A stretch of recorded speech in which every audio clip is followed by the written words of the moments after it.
So you recently gave birth, is that right? I did. I have a 4-month-old at home. 4 months ago. Mhm. And before your birth, before your birth story that we'll discuss today, did you ever hear about preeclampsia or learn that term? I had heard of it, but I didn't know much about it.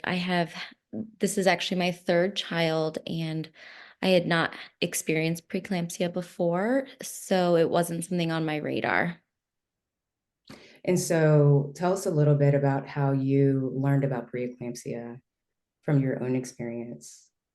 Sure, I learned about it by running straight into it. Um, After what was a pretty rough pregnancy, in my opinion. Um, I was induced at 37 weeks and had a beautiful baby girl. It was the easiest and most pleasant birthing experience, which was nice. Everything went really well. I had a beautiful, healthy baby. I was what seemed very healthy as well. And I was just discharged after 2 days, pretty normal procedure. And then I started feeling some symptoms that were all justifiable, and really just passed up. So the first symptom I had were slightly swollen feet, but very slightly swollen, nothing extreme. I was very fatigued going up the stairs. I was tired midway through. Um, but I had just had a baby, so justifiable. I'm tired. I also had some headaches, but I always have headaches, so they never trigger anything for me. So And let me actually cut in here, okay? You up until this point had what would we would actually term this in our documentation in the hospital as an uncomplicated vaginal delivery, correct, right? Before that, were you ever classified as having a high risk pregnancy? I was. Mhm. Okay. And I know a little bit about that story, but can you give me a little bit more for just the context of those just hearing your birth story for the first time? What was your high risk pregnancy diagnosis? Sure. I was diagnosed through all three pregnancies with cholestasis. Um, The first pregnancy, I was diagnosed in the third trimester. The second pregnancy, I was diagnosed in the first trimester, which is pretty uncommon. And then this last pregnancy was in the second trimester. We had already been planning for it. And then it hit right when it needed to. Oh boy. And so tell if you can to like people who are just not familiar with that term, what did it mean to you? What were your symptoms like? The symptoms were extreme itching. It was terrible. I had to take a medication daily to not only help with the itching, but also to help with the bile acids that it needed to control. Um, Dr. Seagraves, I don't know if you could go into it a little bit more in medical terms of cholestasis. Yeah. So cholestasis from kind of a broader understanding is that there's not a filtration of bile, from the gallbladder to the liver. And so stasis would be that things are not moving the way they should, right? And so for some people, it's very severe during pregnancy because it can actually lead to preterm birth. So baby being born before it should. It also lead to meconium fluid, which we don't want. It also can lead to a death of the fetus. Pretty severe cases is where that could actually happen. And so with cholestasis, there's just this filtering that's not occurring from bile from the gallbladder to the liver, and it can end up, from being itching is a main symptom. to pain in the upper abdominal area on the right side, right over where the liver and the gallbladder are. And then those symptoms can just really just affect growth of the baby. So in your case, from what I understand, you were recommended to deliver a bit early. Is that right? You didn't make it to full term. Was that for all pregnancies as well?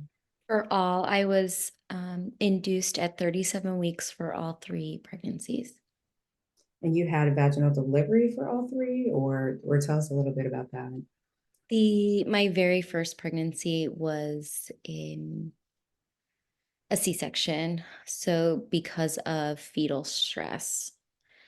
And then we tried for a VBAC for my second, and it was successful, even though we had some complications. So I decided to try one more time, and this one was successful and pretty smooth.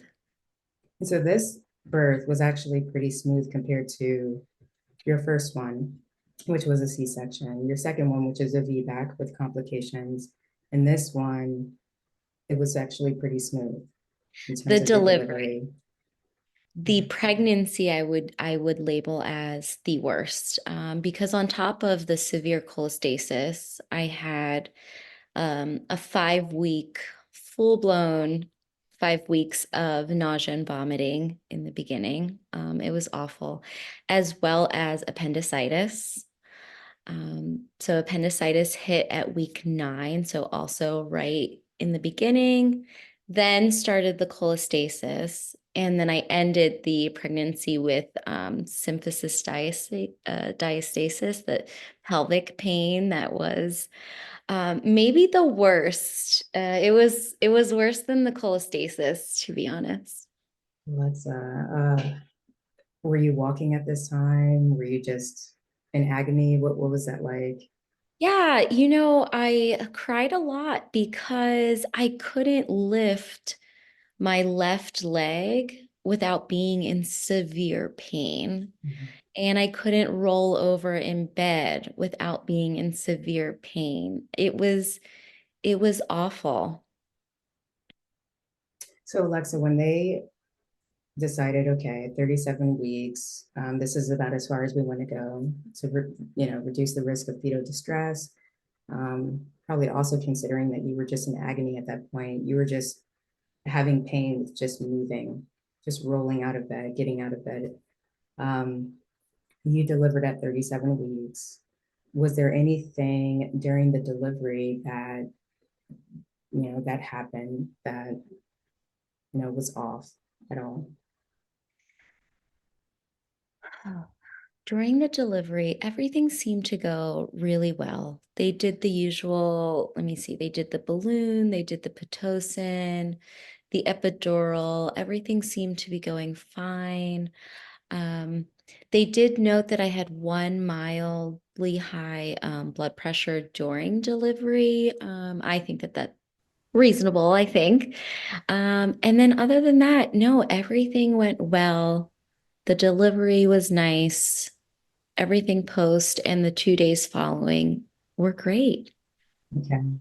So Alexa, the reason why I had you go through that, and this is important so that you understand a little bit of the background of what I do, is that I'm primarily working a lot with maternal care teams to identify those individuals who would benefit from an occupational therapist and a physical therapist. Are you familiar with either of those professions in the hospital or even outside of the hospital? I am familiar with physical therapists, but not Okay, occupational therapists. occupational therapists. And so, occupational therapists, they're also rehab professionals. And so, what they're primarily looking at are kind of your roles and routines of your everyday life. And so, we know that caring for a baby, more than I do, right? I've actually not had the joy of bringing life into this world. But I do know that with the role of an occupational therapist, they're taking into account that caring for a baby is work. It involves a lot of demand, right? Like you're actually working, you're not sleeping the whole time through recovery. And so they're kind of helping you negotiate a lot of those activities of your daily life, whether it's showering for the first time if you've lost blood, whether it's caring for your baby, going up and downstairs, doing laundry, prepping meals, kind of like those high demanding activities that can be pretty demanding during the first few weeks after birth. And so a physical therapist would see you if you were still having that symphysis pubis pain with just walking. If you needed something to support you just during the first few days while you started to gain strength, we would check your vital signs with going up and downstairs. We would kind of do all of the gross motor and functional things that you would be expected to be able to perform without help once you returned home. And so I would say after everything that you described, even with the diagnosis of a high risk pregnancy, the fact that your birth was relatively uncomplicated, right? That you likely probably wouldn't have seen us, and you didn't. All three deliveries, you hadn't seen an OT or a PT in the hospital, right? Correct. I had it. So you're home now, and that's kind of where we're going to pick up the story again. You're home. You are experiencing mild swelling in your feet, is what you told us at the beginning. You have a little bit of a headache, going up and down stairs, you're able to do, but at what point did that change to where you're starting to notice getting a little bit out of breath? About what day after you gave birth, did you start noticing changes? It would have been I started noticing the changes that first full day home. I was discharged day 2, so day 3 is when I started to really feel different. But again, justifiable. I'm home now. I'm moving more on my own. I'm up a little bit more maybe than I should have been. Um, Definitely day 3 is when it all started. Um, It also is when I started feeling this neck pain in the front and the side of my neck. It wasn't quite, I wouldn't describe it as pain. It was like a pressure, a throbbing even. Um, but we had talked about it. I had some other adults at the house, and we decided that it was just, from holding a newborn.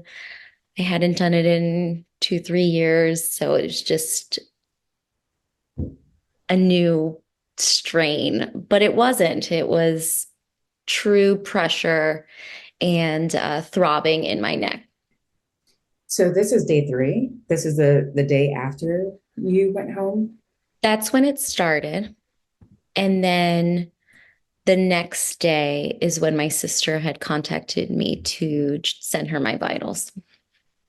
So day Okay. 3, 4. So this is actually relatively quickly. You weren't home for a number of days. No. This is actually the first day after you were discharged from the hospital. Uncomplicated vaginal delivery. You were walking around, kind of like settling into being at home. You have 2 other children at this point, in addition to your newborn. And how old are they? I have a 3-year-old girl and a 7-year-old boy. Okay. And they were totally leaving you alone because you had 2 other adults that were taking care of them. Is that right? No, they love their mom. So you had 3 children who all equally or maybe in different doses needed your attention right when you got home. Correct. Right. And what was your home like? How many levels to your home were you negotiating at that time? It's 2-story. Mhm. My bedroom is upstairs, so I did have to go up and down the stairs, a few times. Okay. And around that time, you are breastfeeding at this time? I was a mix of both, but yes, I Mhm. was breastfeeding. Okay. So you're holding your newborn.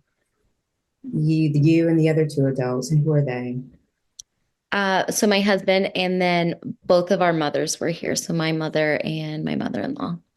So you actually had a house full. You Oh, had yes, you did. 3 other adults Mhm. in addition to you. And so they're all in the home. They're helping as much as they can with the children who are also coming and seeking your attention. You're caring for the newborn. And you actually start feeling this throbbing, this pressure in the front of your throat, your neck, on day 3 after you gave birth. Correct. Okay. And so the next day, day 4, your sister, who is she now? My sister is a nurse in North Carolina. She works at Duke Hospital and she checks in on me often. So she just happened to send me a text and say, "Hey, how you doing? Checking in, send me your vitals." Now, was that routine? Because I had not heard of that. And that's actually where I did my residency at Duke Hospital. Um, so that's awesome. So a small world. So she was just doing this as a routine thing, or did Yes, she? because she knows that I had a really rough pregnancy, and she's just so kind, so thoughtful and loving. Just my best friend. So yes, just checking in. And just And ask for your vitals. yes,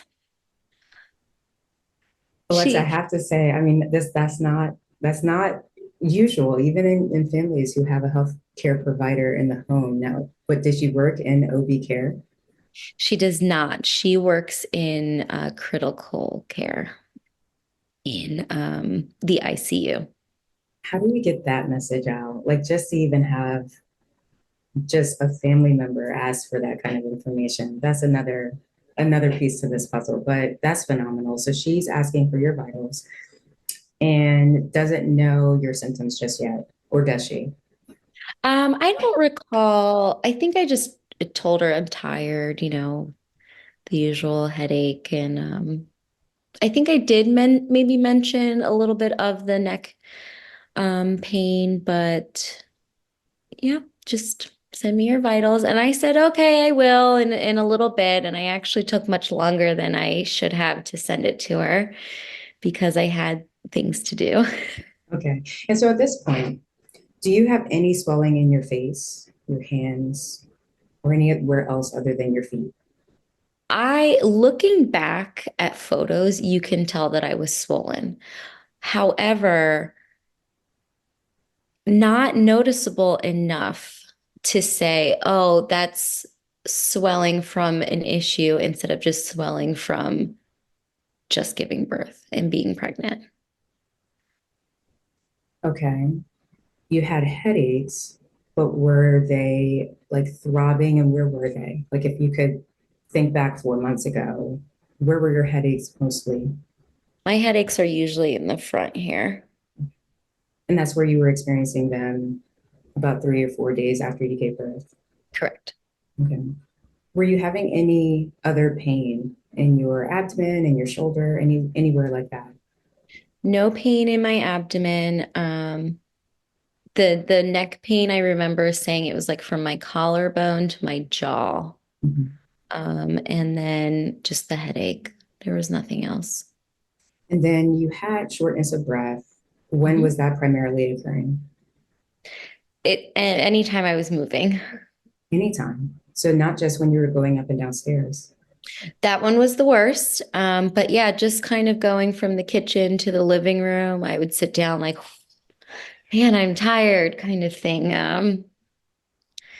Okay.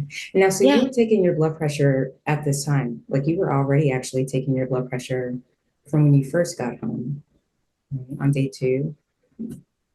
I did. Yes. And what were Just what out were of your blood pressure? curiosity.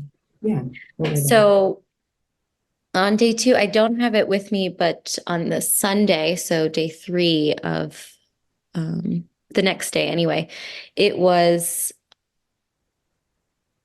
140 over 80 was the blood pressure that I sent to my sister with a pulse of 47. Were you taking your blood pressures before then? So before it was 140 over 87, did you say? 80. 140 over 80. Before that, were they that high? I'm sorry, I didn't understand. I was not taking my blood pressures before. No, Okay. In the hospital, did you take your blood pressure before? Or they did the did nurse say? take, Mhm. they did. I could pull it up if you'd like me to, but I don't have it on me. Yeah. It wasn't that high. No, they were all normal. Everything Okay. was in the normal range before I was discharged. So when she saw that blood pressure, 140 over 80, what was her response? She called me and she demanded that I retake it. Mhm. So I used a different blood pressure cuff and I retook it, and that one came out as 149 over 80 with 46 pulse. And your pulse, normally, do you remember what it was? My normal pulse sits between like 55 and 60. It's usually in the lower range, Mhm. but not in the 40s. And do you have like a history of just being like really active at all? Yes. What is your activity of choice? Used to be not as active as I used to be, but running. So I played a lot of soccer growing up, and into adulthood, and just running. Okay. And so your pulse sat normally lower than the average, 60 to 100 beats per minute is what we say, heart rate. But this was even lower than that. To be mid 40s and your blood pressure that high, 140 over 80, 140 over 89, right? And then a pulse of 46 beats per minute. What was her response with the second reading? She told me to call the doctor that was listed on my discharge paper. Mhm.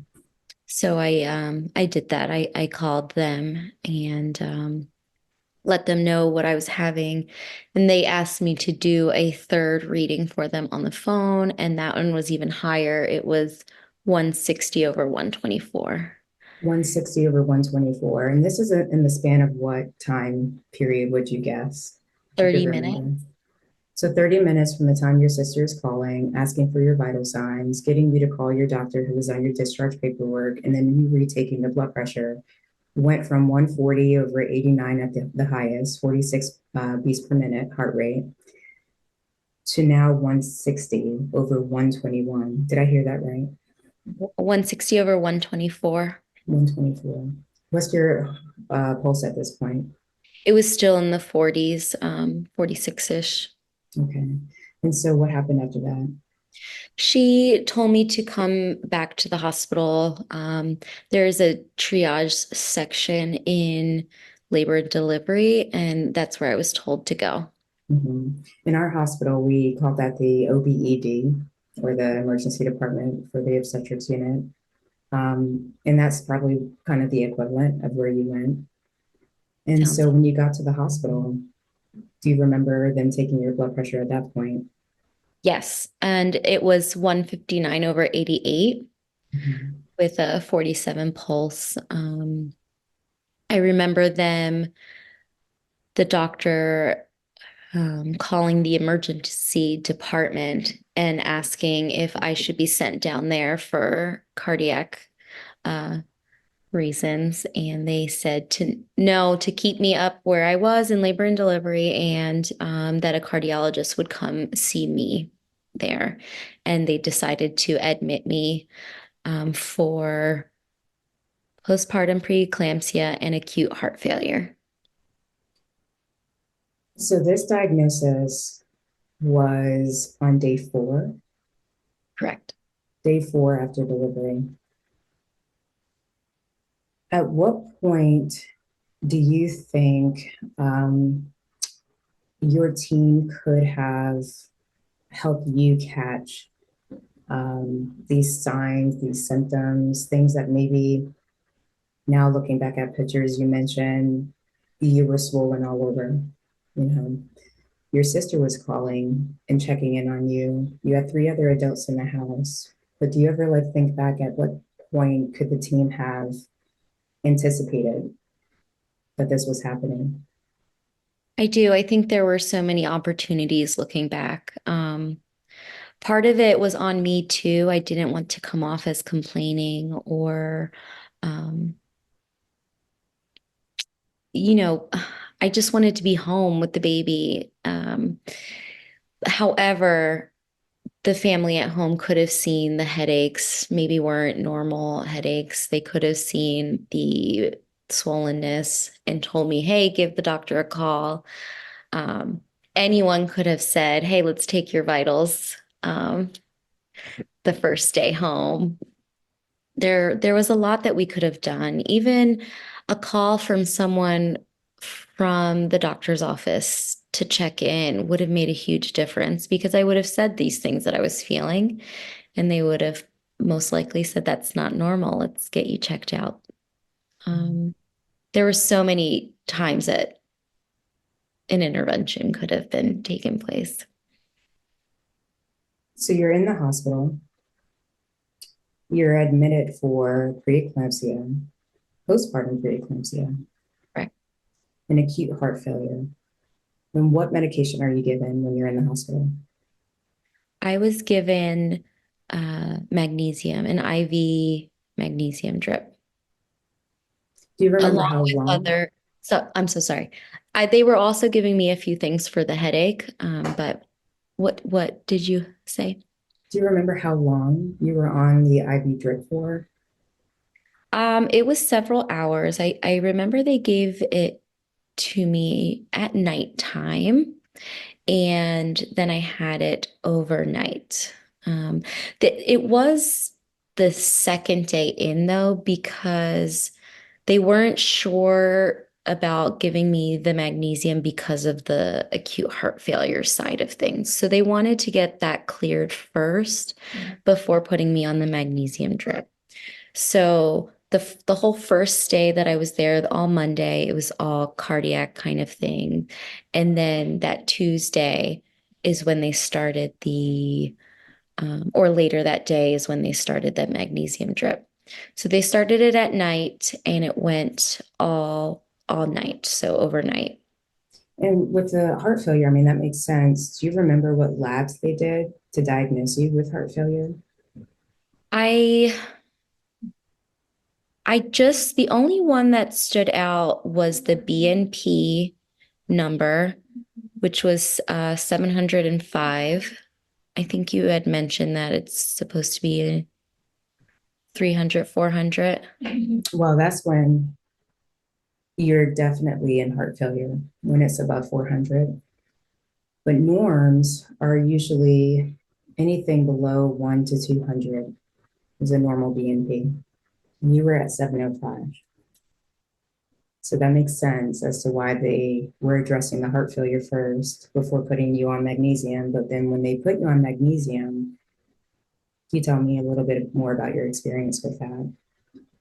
Sure. The magnesium caused terrible headaches. So I remember spending the night just with a blanket over my eyes, trying to drown out any light, any sound at all. It was terrible. And then around 6:30 in the morning, I needed to use the restroom. So I called the nurse in and she helped assist me to the restroom.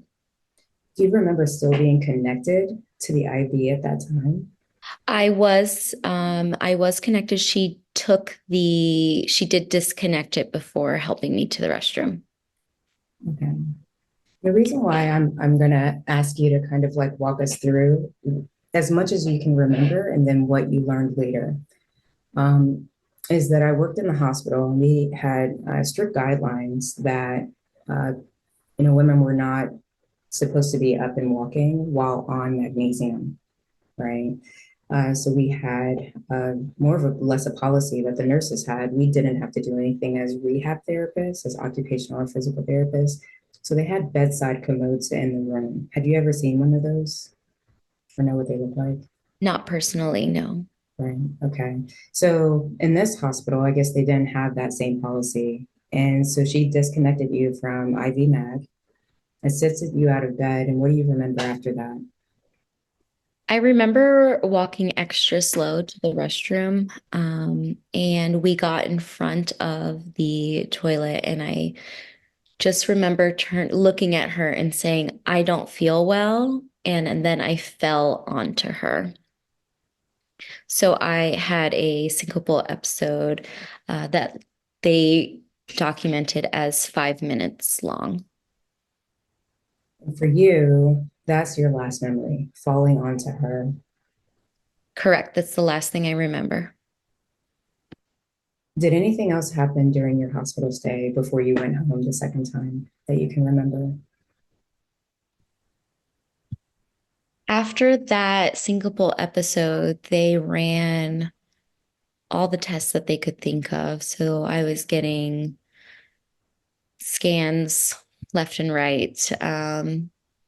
Blood work was more often. The blood pressure was being monitored much more often. And they kept me for 3 or 4 more days after that to make sure that I wasn't going to have any more of those episodes. At that time, was your family able to visit you during your hospital stay?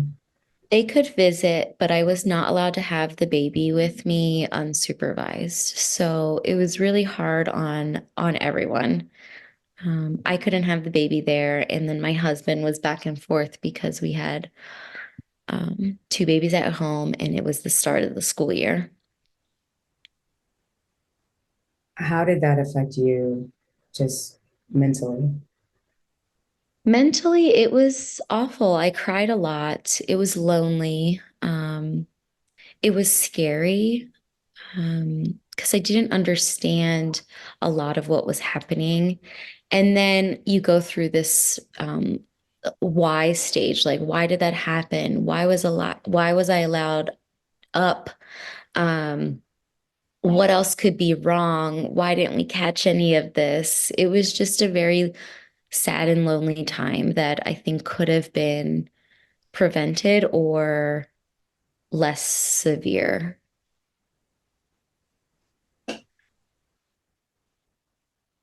Alexa, if you could speak to your team, whether it was the delivery team, the team that cared for you right after your birth, before you went home the first time, or even the team that cared for you when you came back, what would you say? Even after everything that happened, I'm still very thankful for the care that I received. I loved all of the nurses and the doctors that took care of me. I did feel like I was cared about and cared for. Um, but really, I would just say, even if someone looks okay, to just make sure to follow through. Um, I think that there needs to be, I know we had talked about this too, like a check in afterwards across the board for all um, postpartum moms, um, because you just don't know what can come up. And I had such a terrible pregnancy. It was almost expected that something was going to go wrong, you know? So I would have just asked, like, hey, can you call me and check in? Or I know that the message portal's always open, but that's still me reaching out as opposed to someone coming and checking in on me. Does that make sense? Feels like a one-way communication line. It's a way for you to contact your team, but there's not the initiation on behalf of people who, like your sister, should just probably ask for your vital signs or ask how you're doing, right? I guess my question to you is, and this is something that I personally am facing now, I probably hear this the most, and it's that to do vital signs when moms are up and moving, like after birth, before they go home, that would be excessive.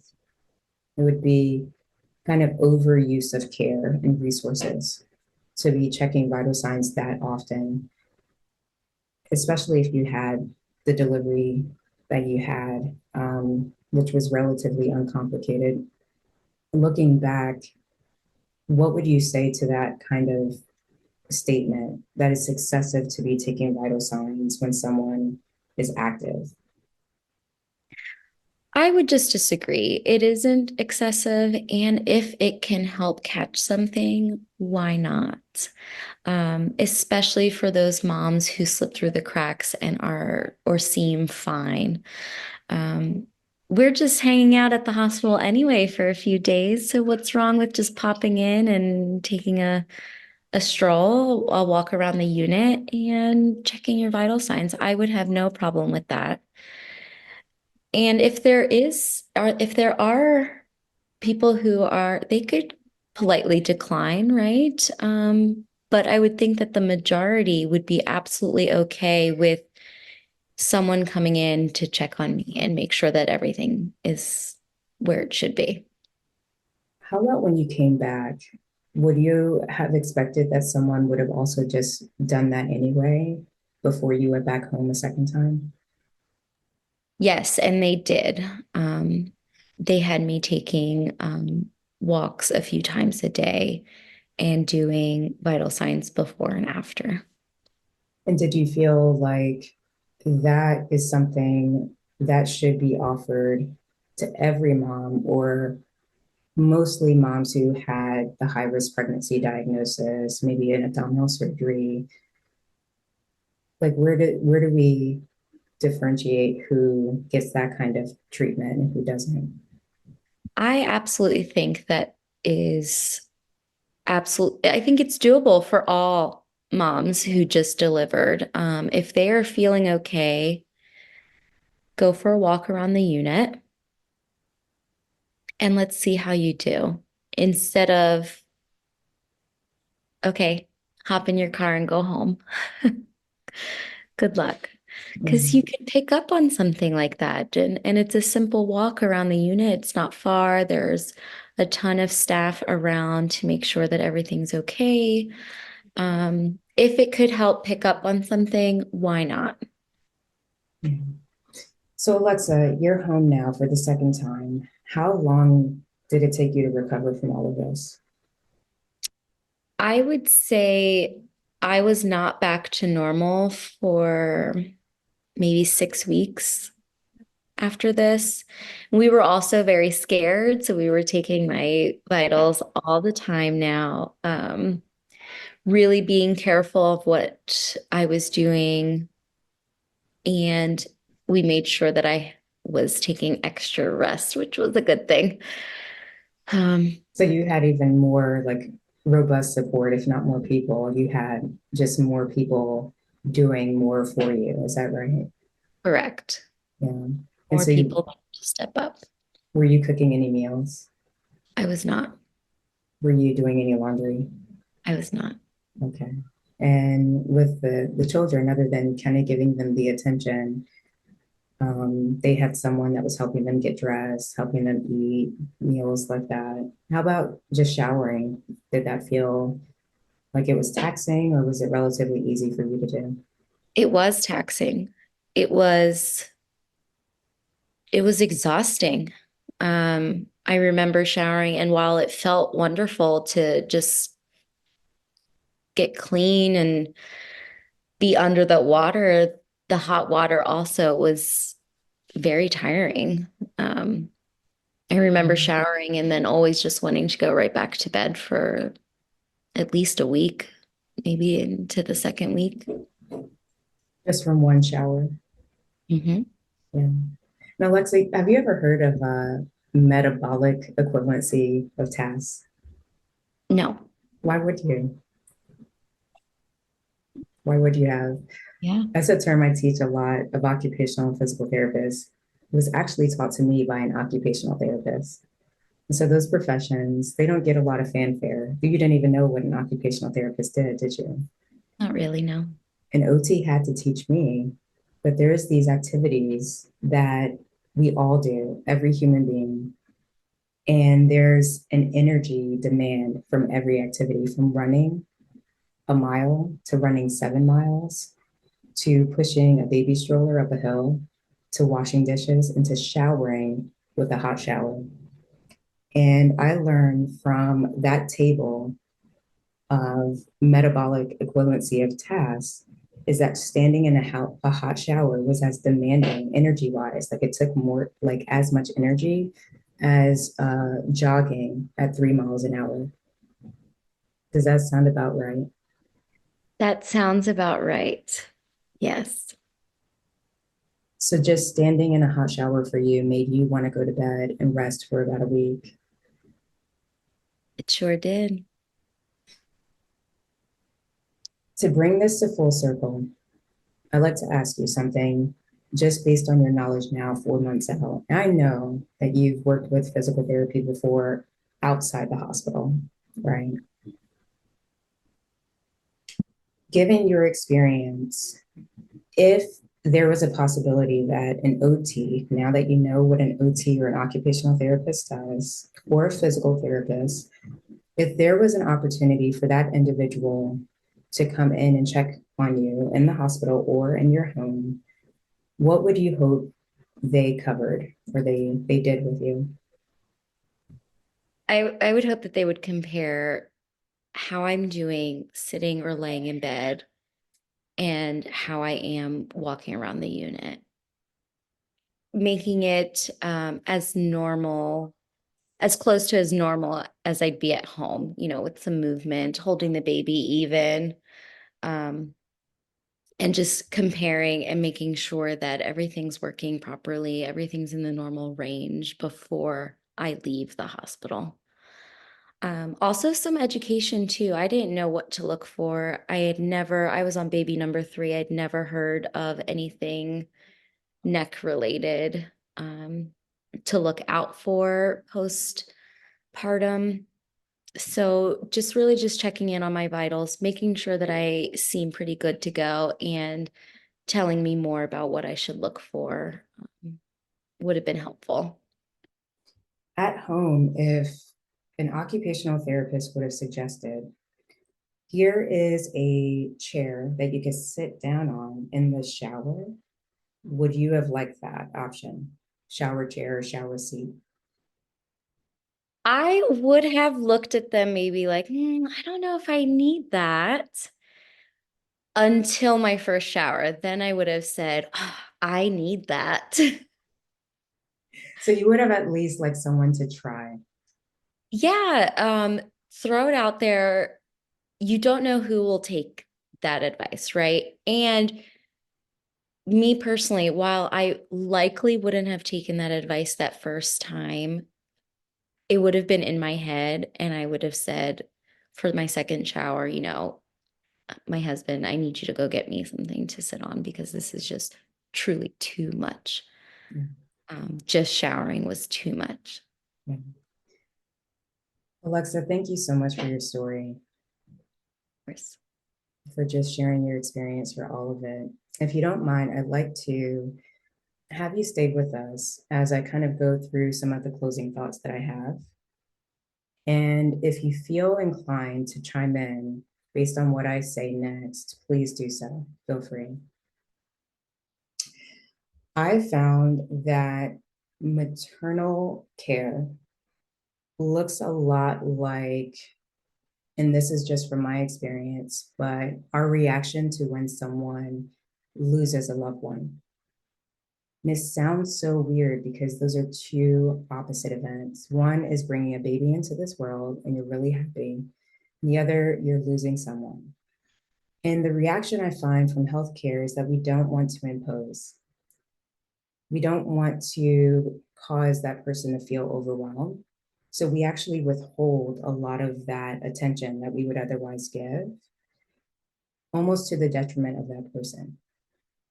And so when I first told you, Alexa, that a lot of my work is helping maternal health care teams identify who would benefit from our services the most, that's kind of a false statement, is because my work is primarily helping maternal care teams identify that any mom would probably benefit from being offered our services.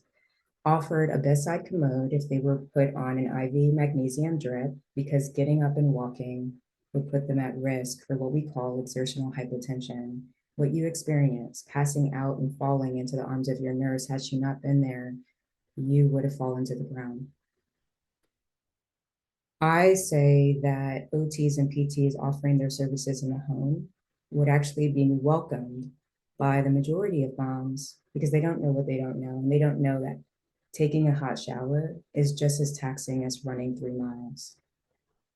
And so rather than reduce access to our service because we don't want to impose, as we would if someone had passed away, I say when someone welcomes a baby into their world, whether it's their first child or whether it's their third or seventh, whatever it is, that we actually open up doors of offers and they can pick and choose, but at least they have knowledge that that help is accessible to them if they need it.